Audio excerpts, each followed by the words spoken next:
CCM oye! Bukoba oye!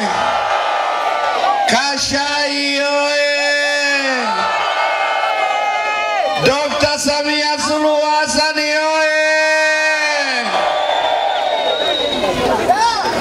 Mwenyekiti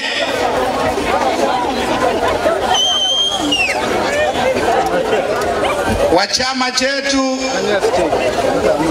mkoa wa Kagera, kwa maana kaimu, lakini mjumbe wa halmashauri kuu ya taifa, kamati ya siasa ya mkoa, kamisa wetu, mkuu wetu wa mkoa, waheshimiwa wabunge, ndugu yangu mbunge Rwekiza Bukoba vijijini, Comrade Biabato mbunge wa hapa mjini, kamisa wetu mkuu wa wilaya ya Bukoba,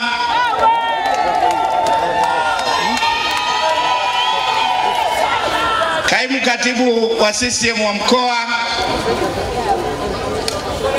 nimeona wenye viti wa CCM wa wilaya zingine wakiongozwa na mwenyeji wetu mwenyekiti wa CCM wa Bukoba mjini na kamati yake ya siasa,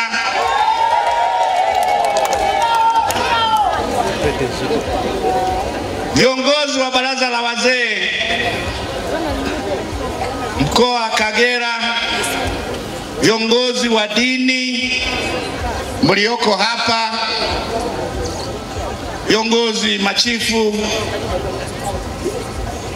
viongozi wa chama ngazi mbalimbali mlizotambulizwa, ambavyo umetambulishwa hapa, akiwepo madiwani, viongozi wa ngazi ya kwenye mashina, mabalozi wetu.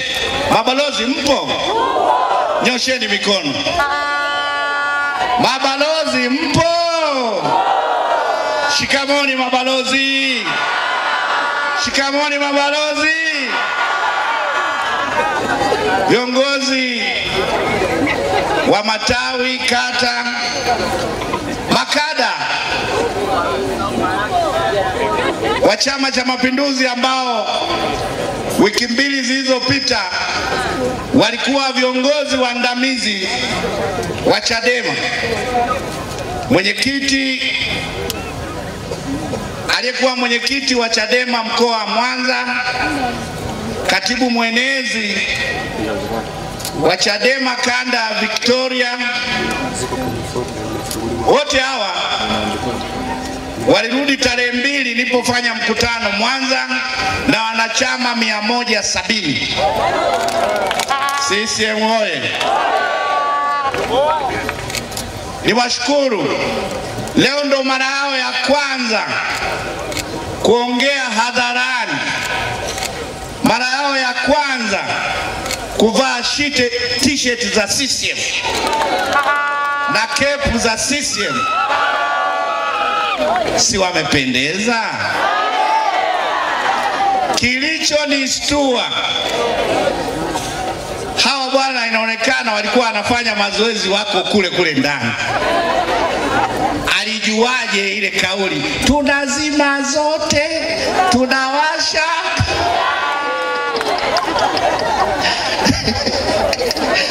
CCM oye! Wapigieni makofi tafadhali. Ndugu zangu, leo niko Kagera. Siwezi kwenda wilaya zote, lakini nimeona nije hapa Bukoba mjini,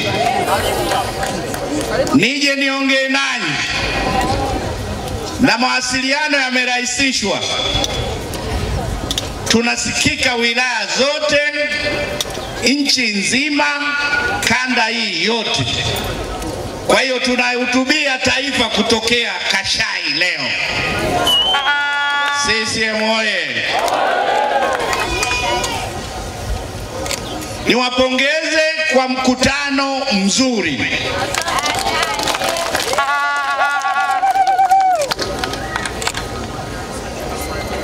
Mmedhihirisha kwamba hiki ni chama kikubwa kuliko vyama vingine vyote. Maana kuna wakati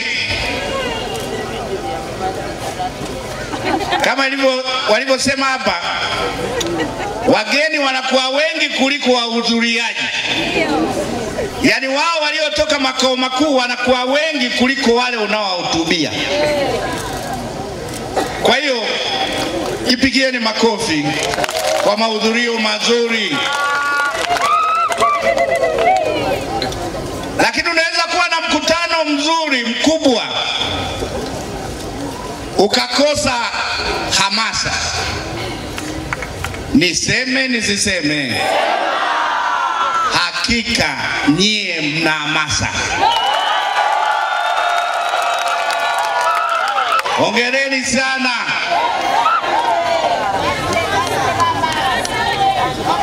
Kwa maana hiyo ni mkutano mkubwa, lakini una hamasa kubwa.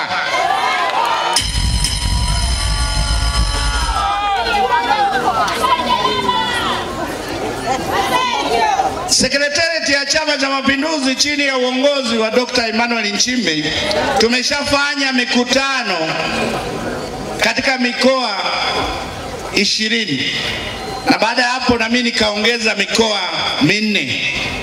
Kwa hiyo nishafanya mikoa 24.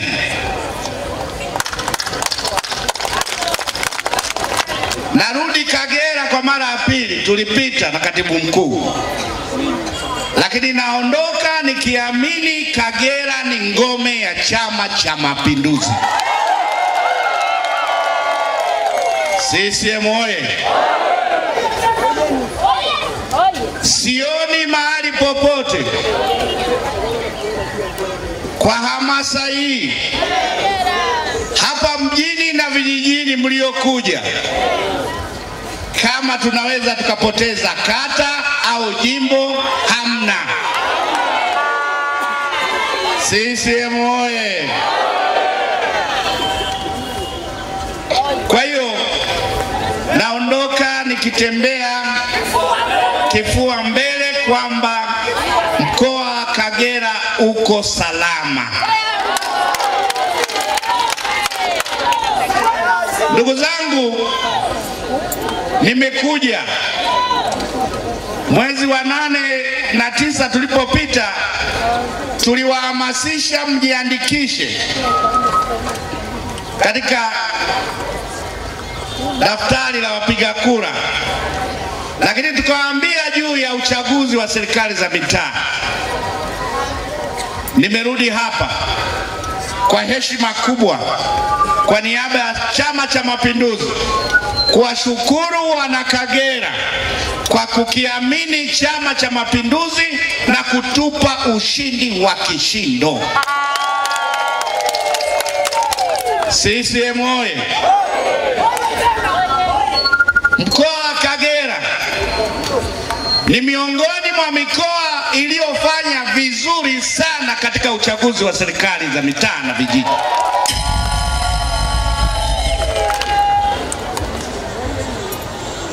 Na ushindi huu tunaamini haukuja hivi hivi.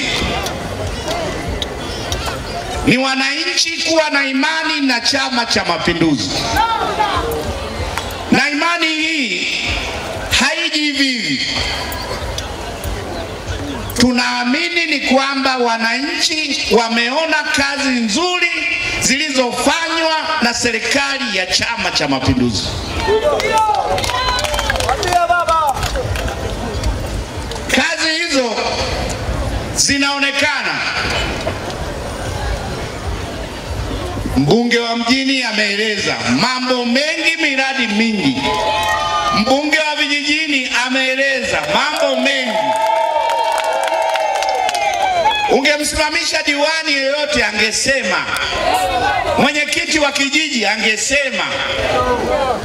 ni kwamba nathubutu kusema Dr. Samia Suluhu Hassan ameweka alama kila kijiji hapa Tanzania.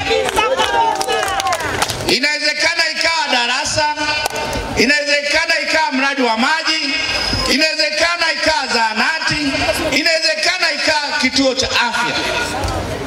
Kila mahali. Huyo anasema na umeme. Na Rwekiza nilimsikia anasema vijiji vyote vina umeme. CCM oye! Kila mara nasema, mimi niliwahi kuwa mbunge wa Mvomero. Naelewa awamu mbalimbali za uongozi. Dr. Samia Suluhu Hassan anaingia katika rekodi za marais waliopeleka fedha nyingi za maendeleo kuliko awamu yoyote. CCM oye! Kwa hiyo mambo yaliyofanywa ya kuwagusa wananchi ndio ulikuwa ushawishi wa kukiamini Chama cha Mapinduzi katika serikali za mitaa. Nyie ni mashahidi. Hapa mjini tulipokuja kulikuwa na swala la soko, stendi. Soko tutajengaje? Watu hawajakuwa tayari kutoka. Lakini sasa ni mradi utakaojengwa, na nimpongeze mkuu wa mkoa kwa kusimamia vizuri. Mmewashawishi, wameelewa, na sasa mradi utajengwa. Kuna miradi mingi. Bandari, uboreshaji wa bandari. Mimi nilikuwa mkuu wa mkoa wa Mwanza. Fatuma Mwasa yuko hapa, tunawasiliana. Fedha kwa ajili ya bandari Mwanza, fedha kwa ajili ya bandari huku Kagera. Kwa hiyo tukikaa hapa tukaeleza miradi iliyotekelezwa ni mingi. Lakini Kagera mnajulikana nyie ni wasomi. Hilo kila mtu tunakubali, Kagera ni wasomi. Jipigieni makofi. Na kwa kuelewa kwamba nyie ni wasomi, mmeletewa chuo kikuu Kagera.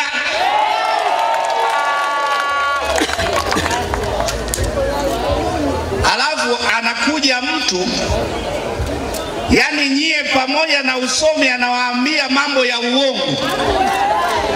Eti nyie ni watu masikini, nyie hamjaendelea. Of course nilijua mliwaigino.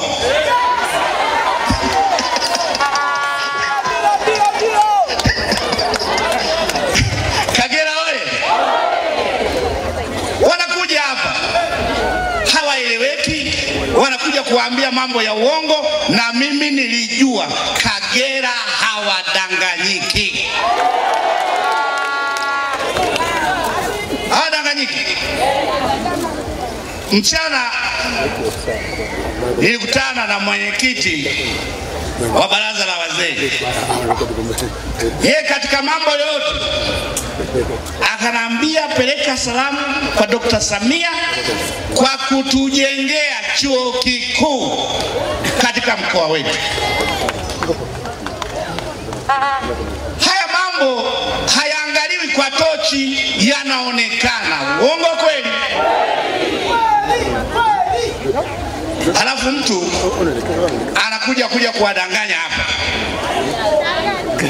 Lingine kubwa, nyie mnajua historia ya kahawa katika mkoa huu. Watu wamehangaika, magendo ya kahawa kwenda Uganda, mnakumbuka? Msako ulivyokuwa, watu wanahangaikia kuuza kahawa. Amekuja rais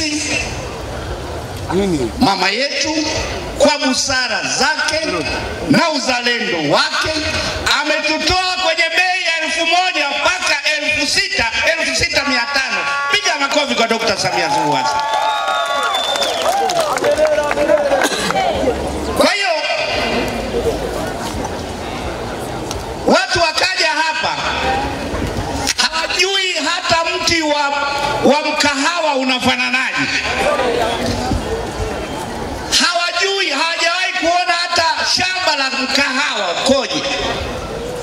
Anasimama hapa anaambia nyie Kagera hamna maendeleo, mmetelekezwa, hakuna mtu hata wa kuwatafutia soko la kahawa. Kweli mtu mzima anasimama hapa anataka kutengeneza uongo. Lakini najua baada ya wao kuondoka walidharaulika sana. Wangapi waliwadharau? Ndio, kwa sababu sio kweli. Serikali hii imetutoa wakati wa magendo. Watu hawajui soko litakuwa wapi la kahawa. Bei iko chini, watu wanahangaika. Chini ya uongozi wa Dr. Samia anatutoa kwenye 1,000 mpaka 6,000. Unasema kwamba serikali haijafanya kitu chochote. Wamelogwa CCM oye! Kwa hiyo haya mambo ukiyaunganisha ya miradi ya maendeleo na hili la kahawa na mazao mengine, ukienda Lindi walienda wakadanganywa, wakasema korosho haina soko. Watu wametoka kuuza korosho shilingi 400, sasa shilingi 4,000. Wanawacheka, waambia je, matapeli? Nani kawaambia habari hizi? Sisi tunajivunia uongozi wa serikali ya Dr. Samia Suluhu Hassan. Hivyo hivyo iwe mbaazi, iwe kokoa, ufuta, huko wanastakabadhi galani. Minada ya kahawa iko wazi kwenye mitandao, hakuna mtu atadhulumiwa, anajua bei. Uongo kweli? Kwa hiyo nimekuja kusema, kuwapa pole kwa kutukanwa, kuwapa pole kwa kudhalilishwa. Nataka niwahakikishie safari tuliyoianza ya maendeleo na mabadiliko yoyote ya maendeleo itasimamiwa na serikali ya Chama cha Mapinduzi.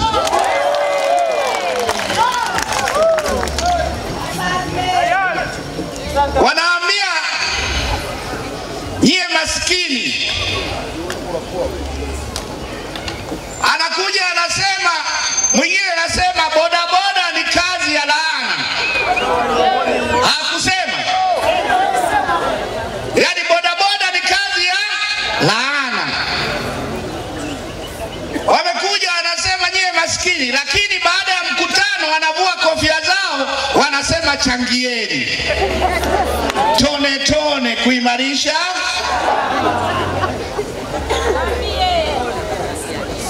Kati ya wao na nyinyi nani maskini? Manake hao waliokuja kuomba ndio. Siku ingine kwa haya maneno waliowaambia mkoa wa Kagera tunaojua sisi, mkoa una wasomi, watu wanajitambua, watu wanaojishughulisha na shughuli zao za uchumi, watu makini. Naomba Oktoba tuwakatae kwenye sanduku la kura.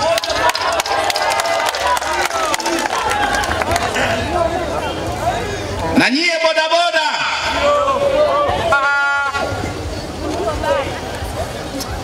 mnaambiwa kwamba mnafanya kazi ya laana, alafu wanataka mkutano wao ili waje, wanawaambia bodaboda tubebeni. Wanasema akili za kuambiwa. Siku nyingine wakiandaa mkutano waambie si tunafanya kazi ya laana. Endeleeni na kazi yenu. Boda boda, Chama cha Mapinduzi kinawaunga mkono. Machinga, Chama cha Mapinduzi kinawaunga mkono. Mama lishe, Chama cha Mapinduzi kinawaunga mkono. CCM oye!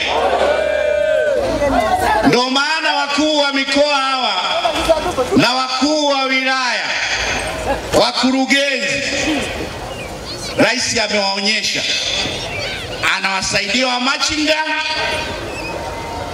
wawe na ofisi zao, watambulike, na wao wawe walezi wao wa makundi haya maalum. Ndio maana hapa tuna bodaboda, tuna mamalishe, tuna kila makundi maalum. Chama cha Mapinduzi kitaendelea kufanya kazi nanyi. CCM oye! Kwa hiyo hayo niliyoyataja na mengine mengi tunaamini ndio aliyowashawishi wananchi wa mkoa wa Kagera, vitongoji vyao, vijiji vyao, mitaa yao.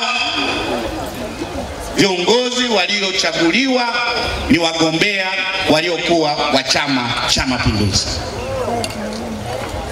Baada ya kuwashukuru, niseme kwamba anayeshukuru anakuja kuomba. Uongo kweli? Ndugu zangu, kwa mujibu wa sheria zetu hapa Tanzania, ili kushika dola, kwanza shinda serikali za mitaa, na pili ushinde madiwani, wabunge na rais. Sasa tumeshaifanya ile ya serikali za mitaa.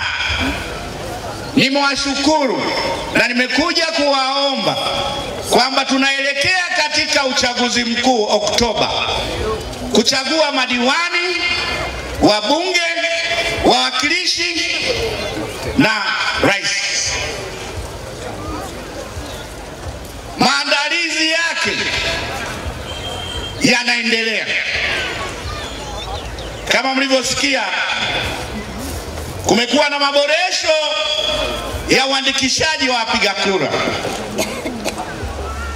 na tarehe 16 awamu ya pili imeanza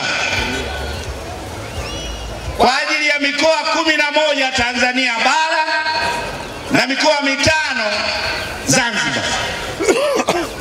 Watu kwenda kujiandikisha, kurekebisha taarifa zao, lakini ni fursa kwa vijana wengi ambao sasa hivi wana umri bado hawajafikisha miaka 18, lakini siku anafika tarehe ya uchaguzi akaa na miaka 18, ni fursa kujiandikisha ili na wewe tarehe hiyo unaofika ukiwa na umri wa miaka 18 upate nafasi ya kupiga kura. Kwa hiyo vijana, changamkeni, ni nafasi yenu. Wale ambao mtatimiza miaka 18 itakapofika tarehe ya uchaguzi. Na wananchi wengine, ni muda katika mikoa ambao zoezi linaendelea kwenda kuboresha taarifa zenu. Ni muhimu, na rais wetu ameonyesha mfano jana. Ameenda Dodoma kwenye kituo chake atakachopigia kura kuboresha taarifa zake. Huyo pia ni mwenyekiti wa Chama cha Mapinduzi. Kwani waombe wananchi wote wapenda maendeleo, wapenda amani, wanachama wa CCM, mashabiki wa CCM, tumuunge mkono Mheshimiwa Rais. Ameonyesha mfano kwenda kuboresha taarifa katika daftari la wapiga kura. Wangapi hapa wana uhakika wa kwenda kupiga kura muda utakapofika? Jipigieni makofi tafadhali.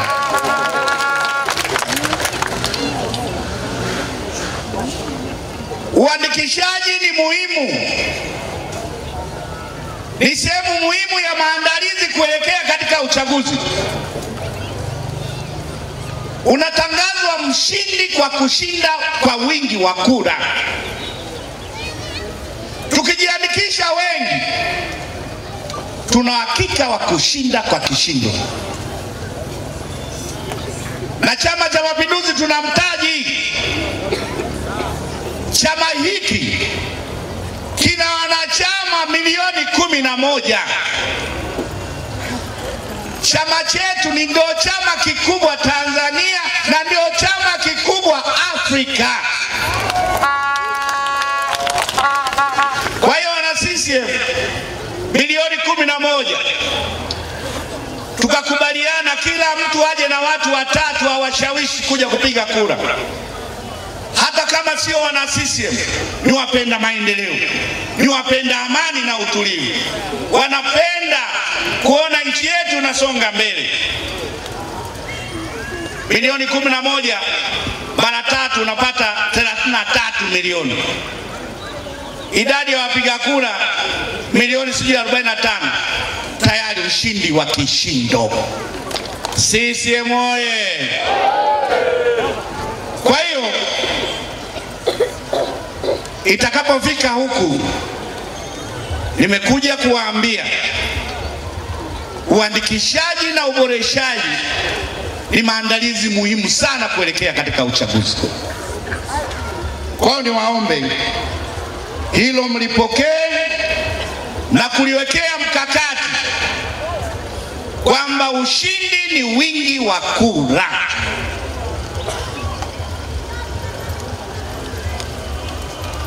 Jambo lingine, uchaguzi utafanyika Oktoba.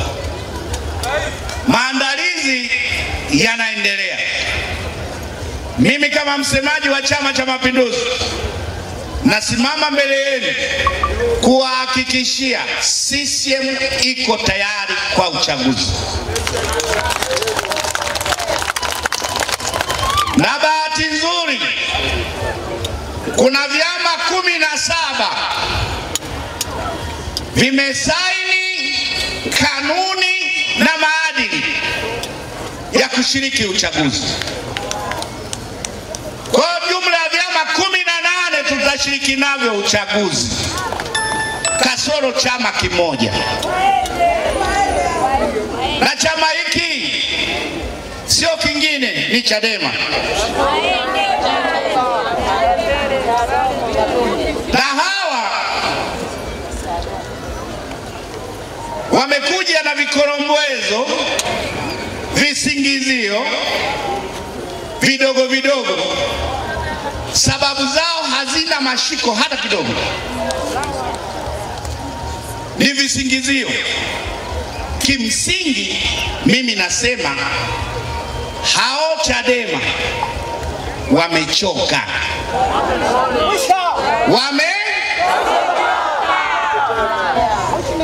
hawakujiandaa kushiriki uchaguzi toka mwanzo. Na mtu aliyechoka, ndugu zangu, utamlazimisha kwenye safari. Anakuambia goti linauma, kifua kimebana, utamwambia twende tu. Kwa hiyo mwambie jirani yako, Chadema wamechoka. CCM oye! Tulijua toka mwanzo. Ndugu zangu, walipokuja hapa waliwadanganya, hatutaki kushiriki uchaguzi mpaka mabadiliko yafanyike au uchaguzi usogezwe mbele. Hakusema, walisema. Naomba niwaambie Dr. Samia Suluhu Hassan alipoingia madarakani, alipokea maoni ya wadau wa siasa, umuhimu wa marekebisho ya sheria za uchaguzi. Rais wetu alipomsikivu, aliunda kamati ilijulikana kama kikosi kazi, kikaongozwa na Profesa Mkandala. Si wa huku ni wa huku Kagera, uongo kweli? Profesa Mkandala kupokea maoni, akapokea maoni ya vyama vya siasa 18,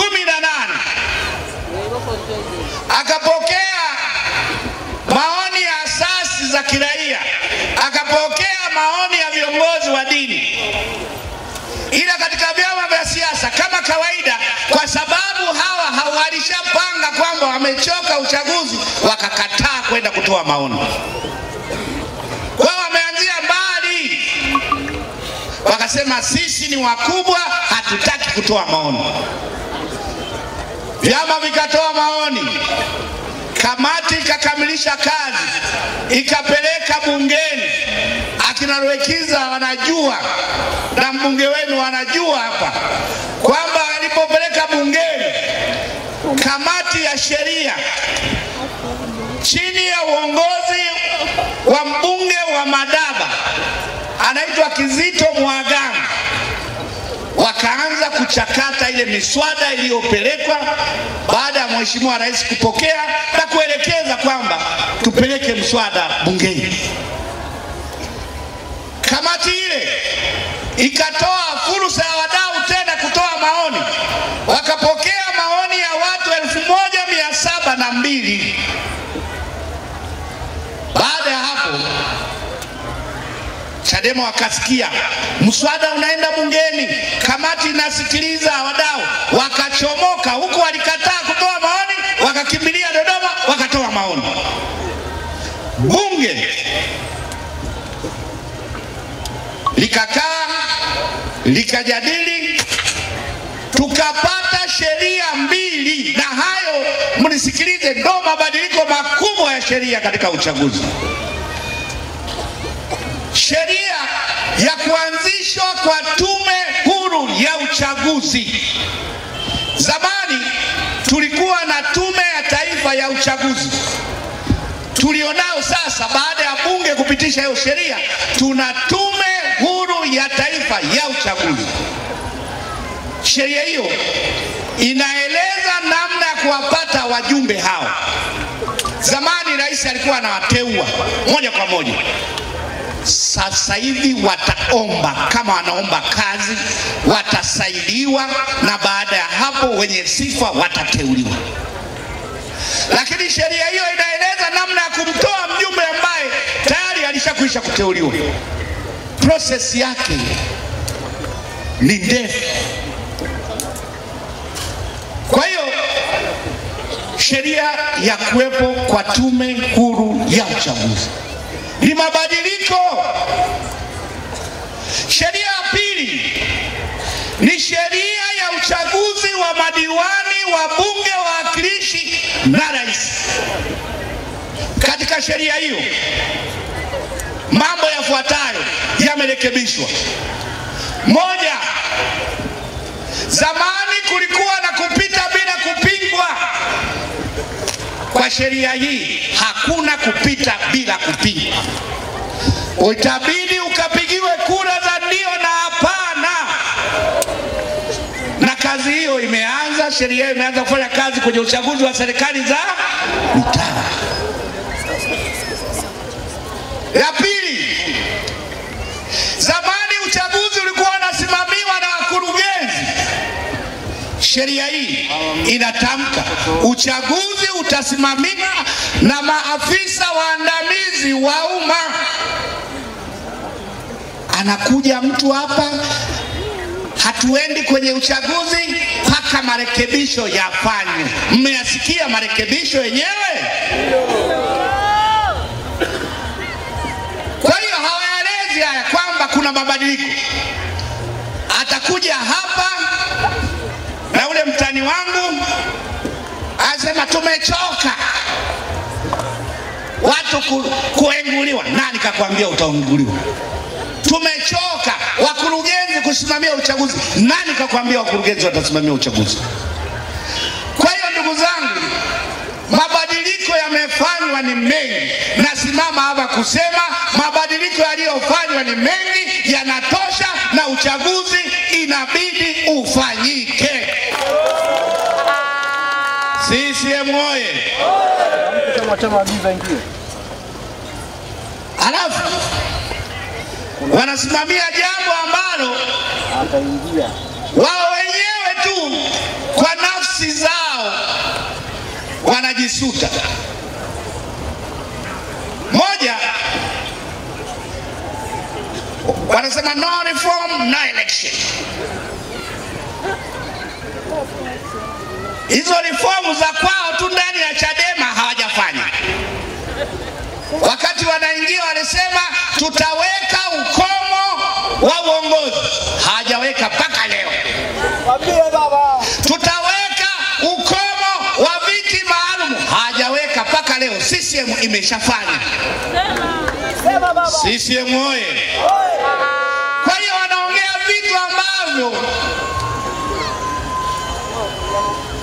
yani sijui tafsiri ya Kiswahili, hawana moral authority ya kusema jambo fulani kati wewe mwenyewe wala ulifanya. Wao wanasimamia, wanasema jambo ambalo wao wenyewe ndani tu ya chama chao hamna. Kwa hiyo wakati wanasubiri hilo la no reform, wakafanye reform zao kwenye chama chao kwanza. Lakini sisi tunaamini mabadiliko yaliyofanyika ni makubwa ya kihistoria, ya kuwa na tume huru ya uchaguzi na sheria za uchaguzi. Inatosha sisi kwenda katika uchaguzi. Tayari baba, tayari. Baada ya kuona hoja ya no reform no election haifanyi kazi, haijapokelewa vizuri, nimewasikia wanasema basi uchaguzi usogezwe mbele. Ndugu zangu, uchaguzi sio takwa la CCM, sio takwa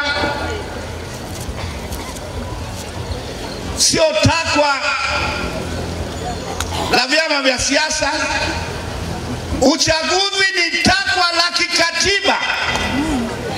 Tunafanya uchaguzi kwa mujibu wa katiba ya Jamhuri ya Muungano wa Tanzania, kwamba madiwani tulionao watakaa miaka hii, wabunge tulionao watakaa miaka hii, rais tulionao atakaa miaka hii. Kwa hiyo uchaguzi unaweza ukaahirishwa au kusogezwa tukiwa katika hali mbaya, vita, hali ya hatari. Hatuna hiyo hali ya hatari. Na nyie mnashahidi huku Kagera, vita vya Kagera vilipofanyika, miaka iliyofuata ilikuwa tuwe na uchaguzi. Watu wakaanza, kwa sababu tumetoka kwenye vita, uchaguzi uahirishwe. Hayati Mwalimu, Mungu amrehemu, akasema chama changu hakiwezi kwenda kinyume ya katiba.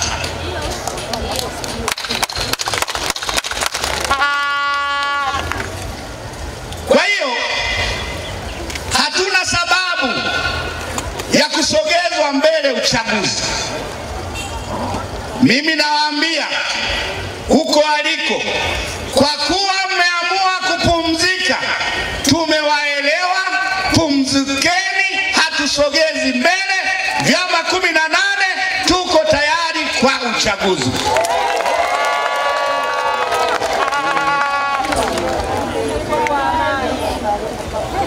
Halafu unasikia tutazuia, sio tu hatushiriki, tutazuia. Hivi wewe una nguvu gani hizo za kuzuia uchaguzi? Nilipomuuliza akasema tutatumia nguvu ya umma. Nataka niseme Chama cha Mapinduzi ndicho chenye nguvu ya umma.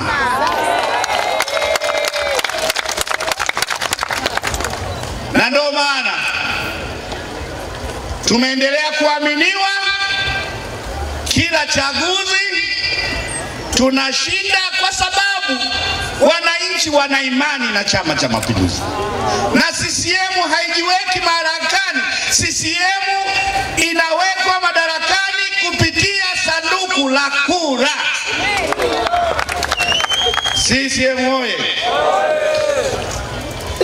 Kwa hiyo wewe kama umeamua kupumzika, tulia. Kama una uchaguzi kwenye familia yako ndio unaweza kuzuia, sio uchaguzi mkuu. Inawezekana miongoni mwao ni machifu kwenye familia zao, huo ndio uchaguzi unaweza kuzuia kwenye familia, kuchagua kiongozi labda kwenye familia, lakini sio uchaguzi huu ambao ni kwa mujibu wa katiba ya Jamhuri ya Muungano wa Tanzania. Unajua kuna nyoka wanakaaga kwenye miti. Nyoka anaweza kakaa kwenye mchungwa, lakini yeye hali machungwa, lakini anataka kumdonoa kila anayekuja kuchuma chungwa. Ni sasa na hawana. Umeshasema ushiriki uchaguzi, wewe unataka kuvizuia na vyama vingine visipate haki ya kupiga kura? Haiwezekani. Naomba niwahakikishie Watanzania tuko tayari, CCM na vyama 17 kwenda kushindana katika uchaguzi mkuu. Na wenzetu hawa, kwa sababu ombi la kupumzika tumelipokea, niwaombe tumieni muda wa miaka 5, mjipange, tukutane uchaguzi wa 2030. CCM oye! Na ninavyoona hiyo 30 watakuwa wamefutika katika ramani. Kama leo wanapata ruzuku ya milioni 107, halafu usiwe na diwani, huna mbunge, huna ruzuku, utaishi kwa tone tone wewe mpaka kufika 30. Itakuwa yani chama kimechoka, akiwezi kufa kabisa, kitakuwepo tu usajili basi. CCM oye! Kwa hiyo ndugu zangu, uchaguzi upo mwezi Oktoba, ni kwa mujibu wa katiba. Na nyie niwaulize, akina mama mpo? Akina baba mpo? Hivi ikitokea kuna harusi imetangazwa, tarehe inajulikana, pasta au mchungaji au shehe anajua, ikatokea bi harusi amepelekwa saluni siku ya harusi, akawekewa na kope nzuri, akafika mahali akajikwaa, kope kaanguka, harusi itafungwa ifungwe?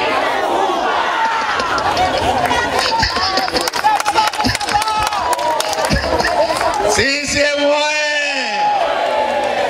Kwa jambo hili lishapangwa, kutakuwa na uchaguzi, ratiba inajulikana, maandalizi yanaendelea, na hawa sijui wanajizima data, hawajifunzi kwa wenzao. ACT Wazalendo kila kukicha na wenyewe wanachukua fomu za ubunge. Maana yake wenzao wako mbele sana, hawa bado hawajitambui. Uchaguzi upo, na wana CCM na Watanzania tujiandae kwa uchaguzi huu. Asante baba. Ndugu zangu, hali inayoendelea kwa wenzetu ambao wanataka kuchukulia kisingizio kwamba wana agenda no reform no election, wakati tunajua hawakujiandaa, wana mgogoro mkubwa katika chama chao, kuna mgawanyiko mkubwa, wanataka kuficha madhaifu yao. Hayo ndio aliyowafanya wasishiriki uchaguzi. Kila kukicha unasikia sisi tumemwaga manyanga, sijui uongozi wa kanda wameachia ngazi, uongozi wa wilaya wameachia ngazi, uongozi wa mkoa wameachia ngazi. Yani malumbano sasa hivi ni ya wao kwa wao. Akipanda Lema ni kuwatukana G55, akipanda Heche anawatukana wale, hawana hoja za wananchi. Yani sasa hivi ni mtifuano wao kwa wao. Walikuwa wanafanya siri, sio siri tena. Sasa hivi leo nimemsikia Siboni naye anasema, juzi niliona mmoja alimtumia Boni muamala kwamba ulinisaidia mambo haya, wanaumbuana wenyewe kwa wenyewe. Tunabaguliwa, tunadhalilishwa wao kwa wao. Kwa hiyo niseme, wasipeleke tuhuma kwa msajili wa vyama, ni uongo. Wao wenyewe wamekaa wametumiana, akili haikuwa sawa, Mchome kabeba kapeleka kwa msajili. Haya, leteni uthibitisho wa akili. Hawana muhtasari, hawana ushahidi. Sasa mnatafuta mchawi wapi wakati wenyewe mmediroga? Miongoni mwenu ndio mmeenda kushtakiana kwa msajili. Kwa hiyo wasitafute mchawi. Chadema wanaiua kwa mikono yao.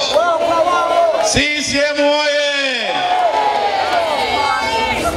Ingependa na CCM ingependa kuwa na upinzani, lakini inshallah, kwa sababu waliamua wenyewe, tunawapa nafasi mpaka 30 waendelee kujipanga. Kwa hiyo migogoro hii pia iwe fundisho kwa Tanzania. Hapa ndiyo Chama cha Mapinduzi kinajitofautisha na vyama vingine. Angalieni Chadema leo, uchaguzi tu wa ndani umekigawa chama, kinaenda kufa. Hivi hawa angepewa serikali ingekuwaje? Jiulizeni. Chadema hii uchaguzi tu wa ndani unakigawa chama, kinaenda kufa. Hivi hawa wangekuwa wanaaminiwa wakawa na serikali, tungekuwa na nchi ya aina gani? Maana yake uongozi wa ndani umewashinda. Hawapasi kuaminiwa kwa jambo lolote. Chama cha Mapinduzi ndio kinabaki kuwa chama imara, kina uwezo wa kusimamia uchaguzi ndani ya chama na nje ya chama na kushika dola kwa kushinda kwa kishindo. CCM oye! Kwa hiyo leo tuna funzo tumelipata kwamba CCM ni imara, CCM ina uzoefu. Hivi vyama vingine tumejifunza havipaswi kuaminiwa. Yaani uchaguzi tu ndani ya chama umekisambaratisha chama. CCM itaendelea kuwa mwalimu wa vyama hivi, wajifunze kupitia Chama cha Mapinduzi.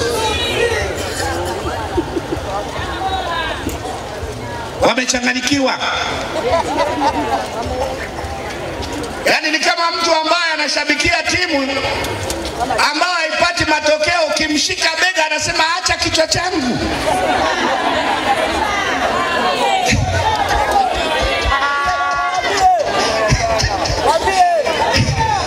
Kuna mashabiki mikeka inapasuka labda huko Uingereza au wapi, unamshika bega anasema acha kichwa changu, amechanganyikiwa. Sasa nilisikia mtani wangu Heche, makamu mwenyekiti, anasimama hapa anapita na Shinyanga na kwingine kuwadaa wa Tanzania eti sisi tukishika nchi tutamlipa kila Mtanzania pension. Nikajiuliza maswali mawili. Huyu mtani wangu amechanganyikiwa? Wewe si umesema uendi kwenye uchaguzi, utashikaje nchi kama hujaenda kwenye uchaguzi? Mimi nahisi anaota. CCM oye! CCM ndo chama cha siasa na vyama vingine. Itafika mahali mnanadi ilani yenu kwamba tukikamata dola tutafanya 1, 2, 3 kwa sababu mnaenda kuwashawishi wananchi. Sasa wewe John Heche utalipaje pension wakati hauko katika orodha ya watu au chama kitakachosimamisha madiwani, wabunge na rais? Hizo ni ndoto za alinacha. CCM oye! Nampa mtihani John Heche. Chadema wasitamani mambo makubwa wakati madogo yamewashinda. Wanadaiwa fedha na makatibu wa kanda wamewasimamisha kazi, wanawadai mamilioni ya fedha. Utalipa pension wakati katibu tu umeshindwa kumlipa?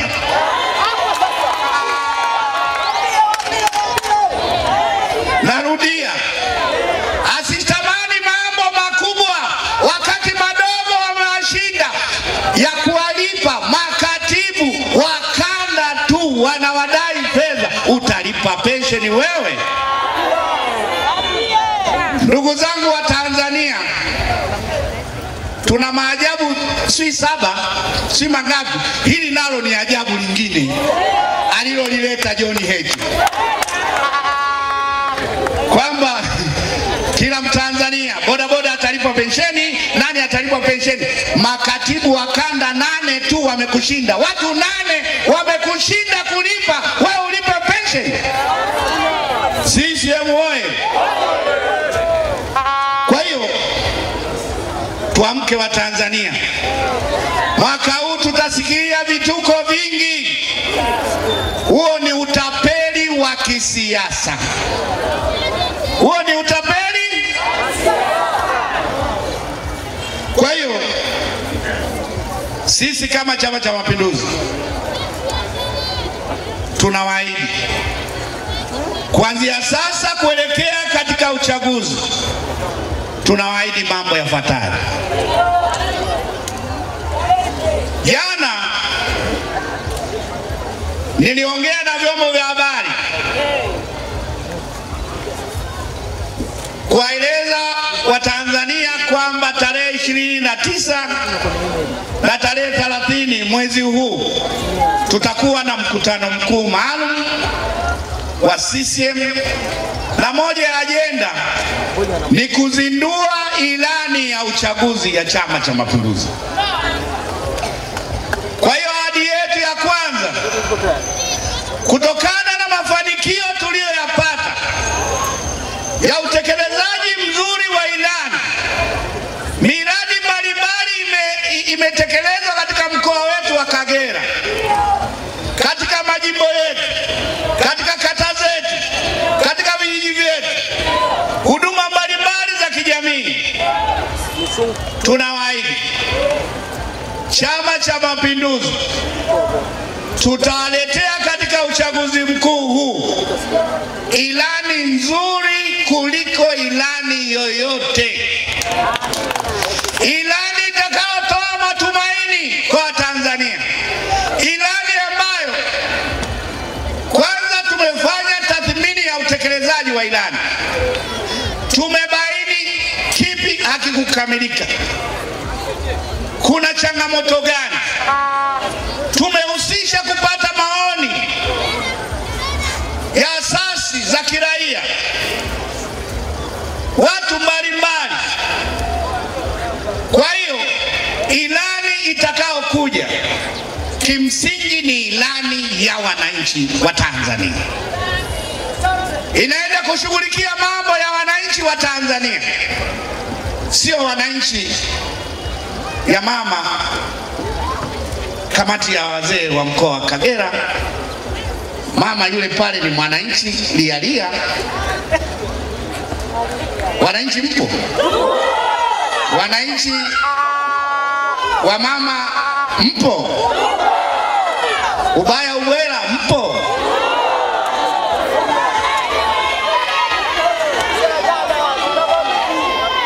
CCM oye! Nataka nisikie sauti zenu bwana. Wananchi mpo? Wananchi!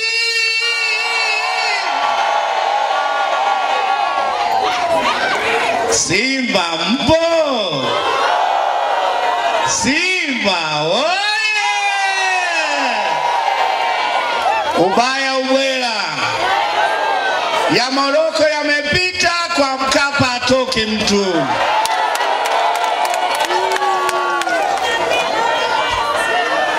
CCM oye! Iwe kwa Mkapa iwe Amani, ni Tanzania hatoki. CCM oye! Kwa hiyo hiyo la kwanza, ilani itakayokuja ni ilani ya Watanzania. Ingekuwa kwa msemo wa kule Zanzibar, tungesema yajayo.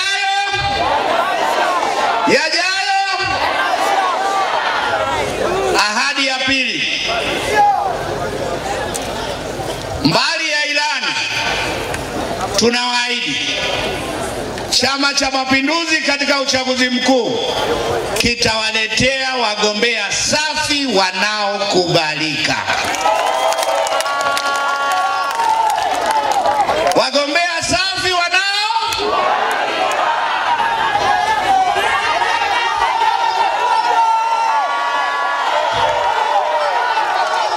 hiyo sasa ni nyinyi, kwa sababu hapa mtasema Beabato, hapa atasema Roikiza. CCM oye! Kwa hiyo hao ni wana CCM. Kwa hiyo tutawaletea wagombea safi kwa ngazi zote wanaokubalika.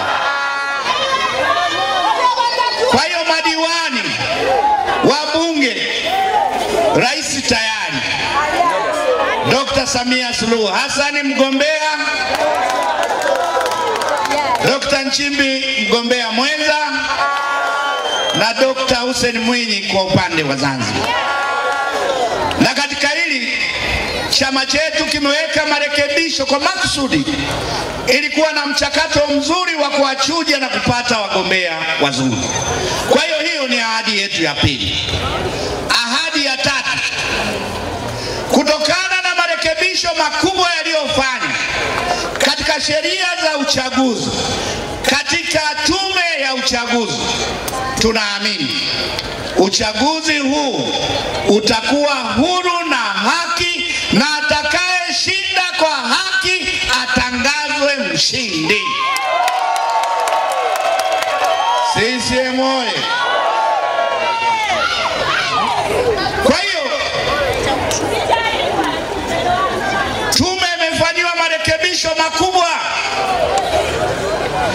Tuna tume huru. Sheria za uchaguzi imefanyiwa marekebisho makubwa.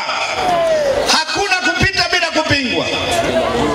Kwa hiyo tunaamini uchaguzi utakuwa huru na haki, na atakayeshinda kwa haki tume imtangaze mshindi. CCM oye! Lakini pia kuna dhana potofu inajengwa kwamba uchaguzi huru na haki ni pale tu ambapo chama tawala kimeshindwa, vyama vingine vinasema hapa palikuwa na uchaguzi huru na haki. Ni sawa sawa na timu ya mpira, wakishinda mechi wao refa mzuri, wakishindwa aliacha, ilikuwa offside, pale palikuwa na penalty, hapa alifanya hivi, wachezaji walijiangusha, muda uliongezwa sana. CCM oye!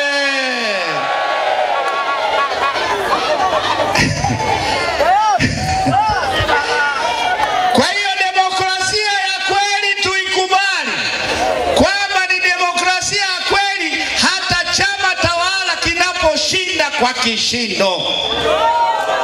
CCM oye! Ahadi yetu nyingine, chama chetu chini ya uongozi wa mwenyekiti wetu na rais wa Jamhuri ya Muungano wa Tanzania Dr. Samia Suluhu Hassan ni muasisi wa 4R, siasa za kuvumiliana, kuheshimiana. Ahadi ya CCM kuelekea katika uchaguzi huu ni kwamba Chama cha Mapinduzi kitashiriki uchaguzi na kufanya kampeni za kistaarabu. Sisi tutakuwa na wagombea wazuri, tutakuwa na ilani nzuri, tunaiamini tume.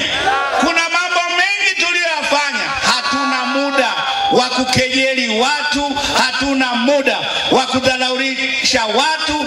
Tutatumia kampeni za kistaarabu kunadi sera zetu, ilani na wagombea wa Chama cha Mapinduzi. CCM oye! Ahadi ya mwisho, Watanzania wanapenda amani. Shughuli tunazozifanya bila amani, huwezi kuwa mjasiriamali. Bila amani huwezi kuwa bodaboda. Bila amani huwezi kufanya shughuli za kilimo. Chama cha Mapinduzi kina dhamana na wajibu wa kuhakikisha Tanzania inaendelea kuwa salama. Na katika hili tumpongeze jemedari amiri jeshi mkuu rais wa Jamhuri ya Muungano Dr. Samia Suluhu Hassan. Tanzania ni salama, Tanzania ni shwari. Tunawaahidi kuelekea katika uchaguzi, kabla, wakati na baada ya uchaguzi, nchi yetu itaendelea kuwa na amani. Na niwaombe wa Tanzania tuwakatae viongozi watakaoendelea kupandikiza chuki, kugawa watu, kuhatarisha amani ya Tanzania. Tujifunze kwa nchi za wenzetu ambao wamekosa amani, wanakuja kujifunza Tanzania. Na hao ambao wanaonyesha uchochezi ni sawasawa na panya. Ukiona panya anarukaruka, shimo haliko mbali. Uongo kweli? Ukimwona panya anarukaruka, shimo haliko. Hao wanaosema tutakinukisha wana uraia wa Ubelgiji, watoto wako Marekani, mwingine ana uraia wa Canada, mke na watoto wako Canada. Niwaombe wana Kagera, hatuna Bukoba nyingine, hatuna Karagwe nyingine, hatuna Kagera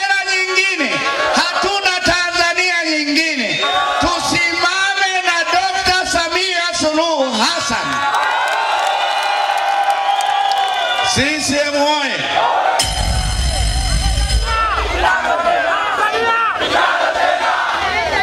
Kwa hiyo mimi ukiniambia nitakimbilia wapi, ni Mvomero ndo kwetu, sina mahali kwingine. Tanzania ndo hii, lakini wenzetu hawa kikitokea anarudi kwenye familia yake, sisi tunabaki kuhangaika. Kwa hiyo tuwakatae, tushindane kwa hoja, tutofautiane kwa itikadi, lakini Tanzania ni moja.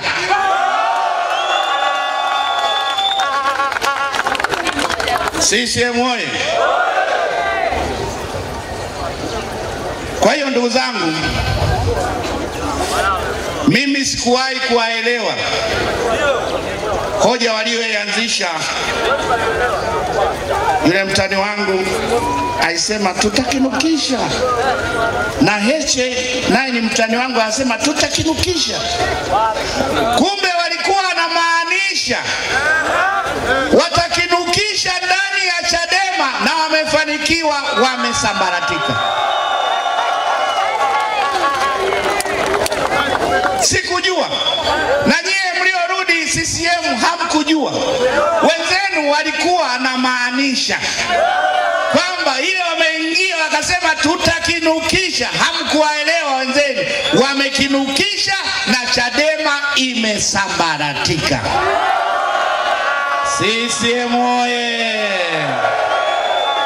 Kwa hiyo niwapongeze watani zangu John Heche na Lissu kwa slogan yao ambayo imefanya kazi kubwa ndani ya Chadema, na tunaona wamefanikiwa, wamesambaratika. CCM oye! Ndugu zangu, niwashukuru sana wana Kagera kwa mkutano huu mzuri. Niwaombe tuendelee kusimama na Chama cha Mapinduzi, na muda utakapofika haya mlioyaona mazuri yaliyofanywa, tutafanya mazuri zaidi. Na niwahakikishie, kama kuna changamoto yoyote itatatuliwa na serikali ya Chama cha Mapinduzi.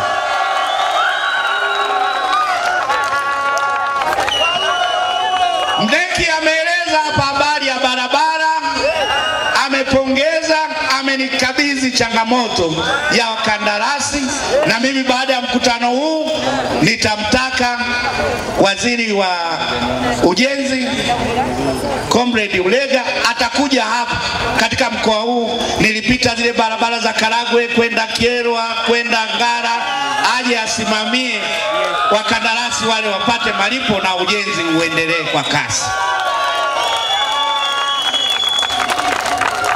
Kwa hiyo tunao watu wa kusukuma haya mambo, kama ambavyo hapo wakati ule tumekuja ikwa sijui stendi, lakini mkuu wa mkoa yupo anachapa kazi.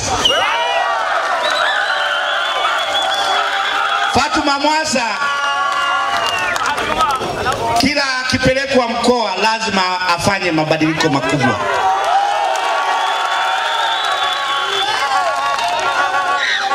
Alikuwa mkuu wa mkoa Tabora, wanamkumbuka hata kesho wanamtaka. Alikuwa mkuu wa mkoa Geita, wanamkumbuka hata leo wanamtaka. Na hapa anautendea haki mkoa wa Kagera. Ila sasa nilichojifunza, kama mnataka kumteka, kwa sababu huyu nimeanza kumuona anaanza kujua zile style za kucheza ngoma za huku.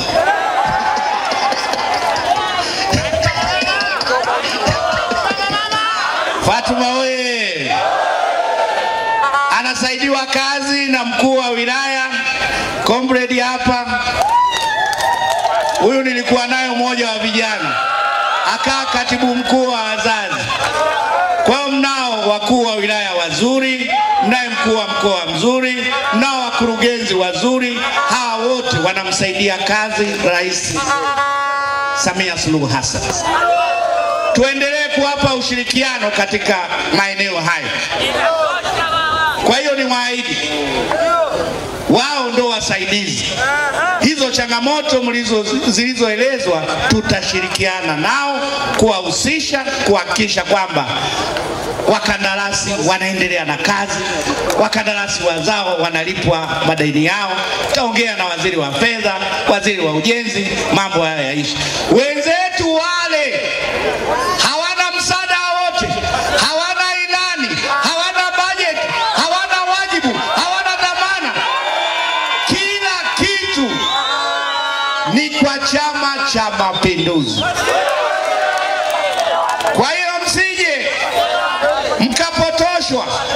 Wao kazi yao kubwa ni kuja kutengeneza uongo, kuja kuhubiri uongo, mwisho wote wanapitisha bakuli.